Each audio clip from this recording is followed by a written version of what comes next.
guys, good afternoon guys. Kumusta kayong lahat dyan? Tayo ay magmukbang. Ayan guys, thank you po Lord sa biyaya na pinagkaloob mo po sa araw-araw. Ayan, maraming salamat po Lord. Ayan guys, kain tayo. Ayan ang aking yan lang ang aking salad, lettuce, saka yan. Yan guys, saka yung kaunting prutas. Ayaw kasi yung ibang prutas matigas, di ko mangat-ngat. Ayan yung aking Arabic food. Siyempre naka-ube na manok. At may topping. Ayan. Ito yung tanghalian na niluto ko para sa kanila, sa amin na ng lahat. Ayan guys, shout out sa inyong lahat guys. Ayan. Maraming salamat sa inyong mga suporta. At lagi kayong nandyan. Pasensya na kayo at mahina ang aming wifi guys. Sobrang hina ng wifi namin. Hindi ako makapag YouTube. Minsan pag may malakas ang signal, nakakadalaw ako sa inyong mga bahay. Pasensya na ninyo guys muna. At medyo ang aming signal ay masyadong mahina. Hindi ako makapag YouTube. Ayan, nakikita naman ninyo pag ako'y okay ang aming signal na, ayan, nakikipagpuntahan sa inyong mga bahay. Ayan guys, kain tayo. Ayan ang ating tubig at juice. Kain na tayo. At hapon na naman, 4:00 na. Ayan, sabayan na ninyo ako sa ating pagmumukbang na simpleng mukbang. Ayan, yan ang ating sili. Hindi ko alam kung maanghang to guys. Yan naman ang manok. Yan naka-oven. Ayan. At may topping siya na sibuyas at pasas yung aking linuto. Tinapin ko sa kanin. Masarap. Ayan guys. Kain tayo. Ayan. Sa aming Arabic food. Yummy.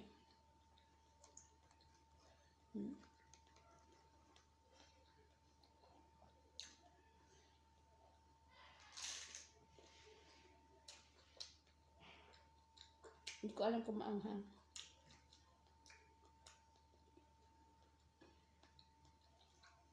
Kasi pag maanghang, ako'y ubuhin.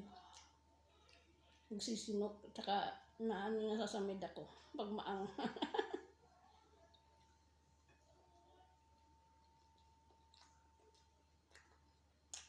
Hindi maanghang talaga.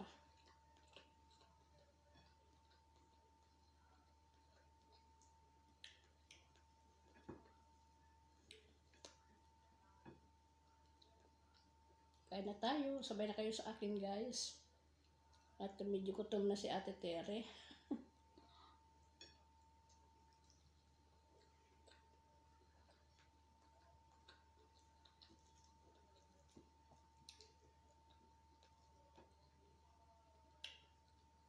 Wala tayong ibang mga content kundi kain-kain.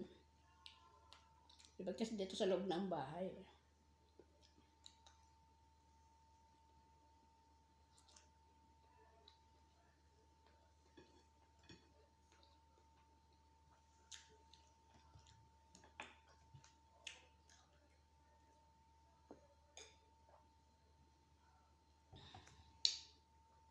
Siya nga pala guys, malapit na akong umuwi. December 17 ang aking flight.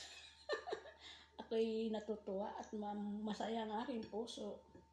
Kasi sa 6 na taon, hindi ako umuwi ng Pilipinas guys.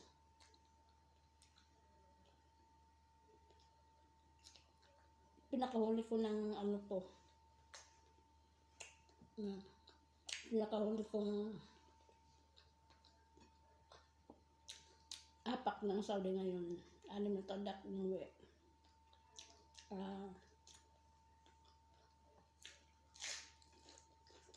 Ako'y mag-exit na. Medyo pagod na rin. Hindi na kaya ng katawan magtrabaho.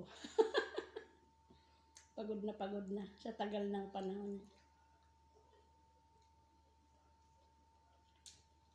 Mag 18 years na kasi ko dito sa kanila. Dito lang yun sa kanila. Sa mga una ko pang amo. Sa unang naging amo ko dito sa Red ay 12 years.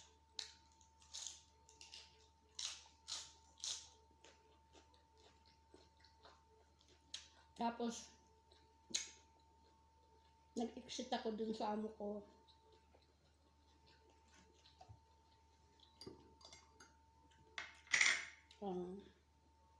Nag-Dubai naman ako.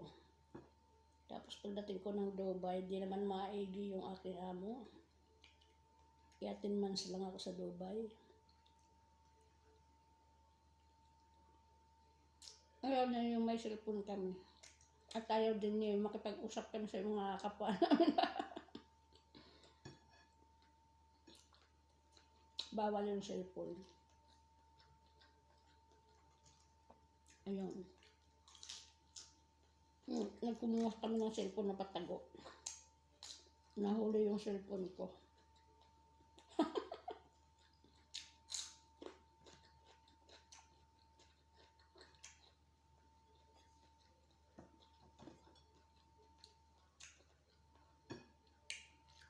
Yun na simula. Tinanong naman ako kung gusto ko pong magtrabaho.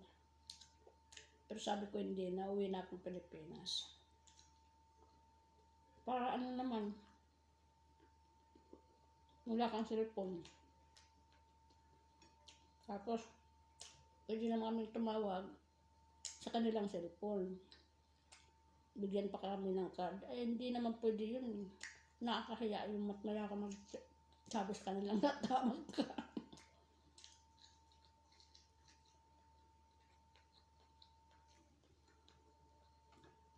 Yun. 10 months lang ako doon. Tapos, nag-apply ako ulit. Kasi yung una kong amo na, pinalit ko din yung aking sister. Siya, pinalit ko. Kaya di na ako makabalik sa kanila kasi dalawa naman ang allowed sa kanila. Naka-uwi ko galing Dubai, nag-apply naman ako ng puntang Qatar.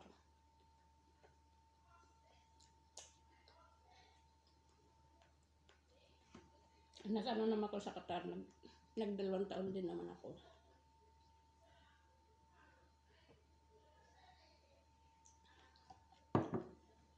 Tapos yun, tinawagan na ako na yung una kong amo. Itong amo ko ngayon ay magkaibigan. Recommenda ako. Kaya pag uwi ko ng Pilipinas, mayroon na talaga akong amo. Ito na yung amo ko ngayon. Dito na ako nagtagal. 18 years na.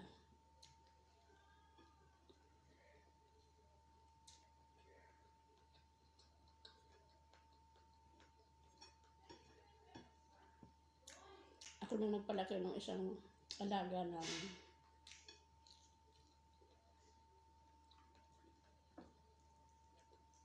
Kaya ayun.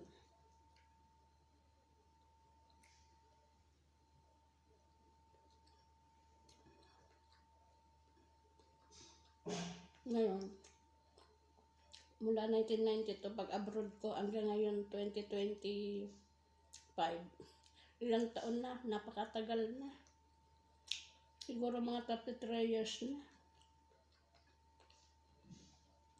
Dito na tumanda sa pag-abroad. Kasi nung dumating ako dito sa pag-abroad, ano pa lang, 32 pa lang ang edad ko. Ngayon senior na.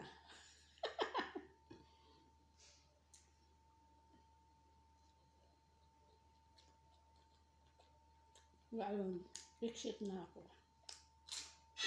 Pagod na ako.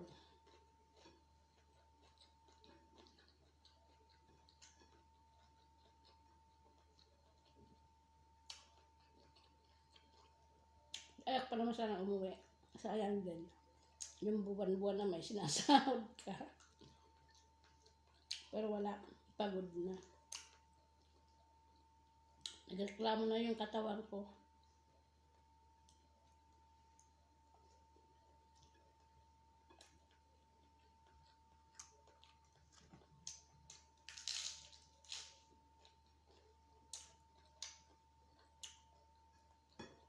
Doon na lang mga ano mag-stay sa Pilipinas at doon naman mag-vlog-vlog. Marami kang pwedeng i-vlog sa Pilipinas. Nakakalabas ka.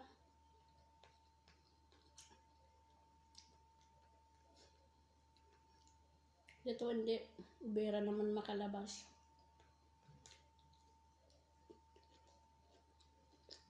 Wala ka naman ibang na ano. Hindi ka naman nakakapunta sa mga ibang lugar na hindi pa nakikita.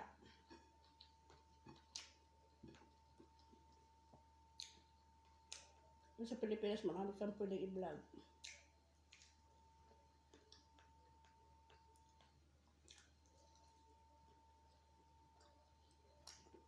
Kung mahirap, pag may amo ka, nagba-vlog ka, hindi ka makatutok. Hindi mo matutukan yung makikipag sa kapwa mo, subscriber. Siyempre, unahin mo muna yung trabaho. Kasi may amo.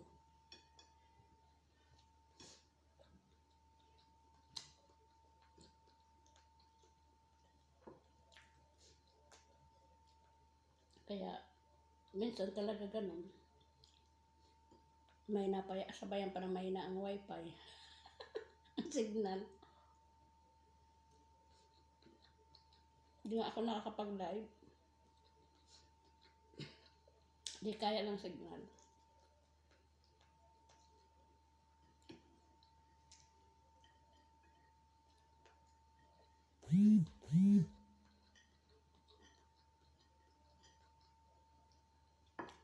Marami namang kwento dito sa nagmulang ko sa pag-abroad.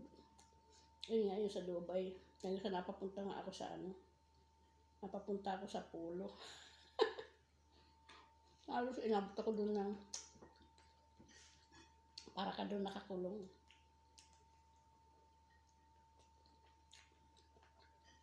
Doon ako dala ng amo ko. Kasi yung agency, wala silang kwarto. Kaya doon mo ako dinala. Pero ang tagal nila ako binila ng ticket. Inabot ako ng siguro 3 linggo.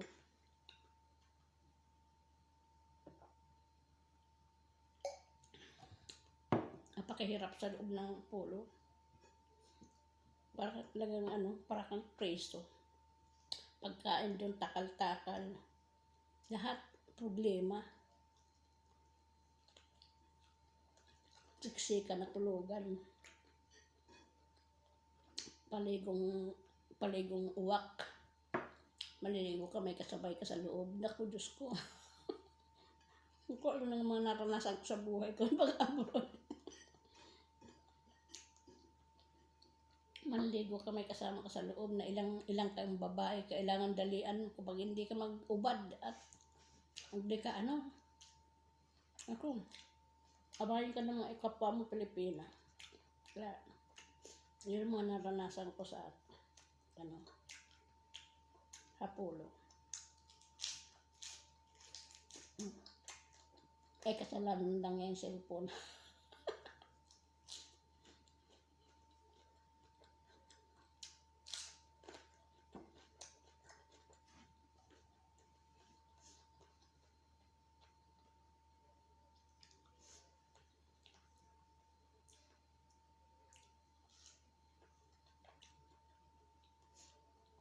Strawberry.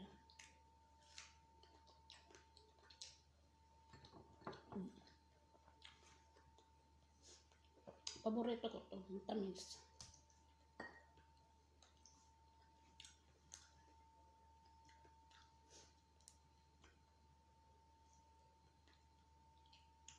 Tiglamig na naman. Inabot pa ako ng tiglamig eh.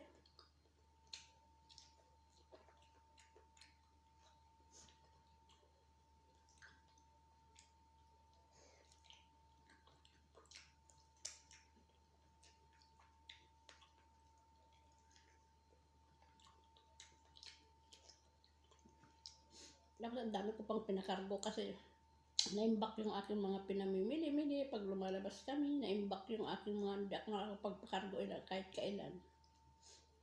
Nakapagpabalot ako, nagbalot ako na inabot ng 4 na karton, guys. Alam mo magkano yun? 300 ang isang karton. Nagsisi pa nga ako eh. Sana noon pa isa-isa ko na para hindi masyadong nabigla yung aking pera. Hindi ko man pwedeng iwanan. Sayang din naman ang mga binili ko. Kaya, ayun. Nabigla ako. 300 isang karton hanggang Bicol. Magkano na yun? Inabot ng 1,200 real. Yung tuloy, wala akong pera. Kasi nasa sa pagpakargo.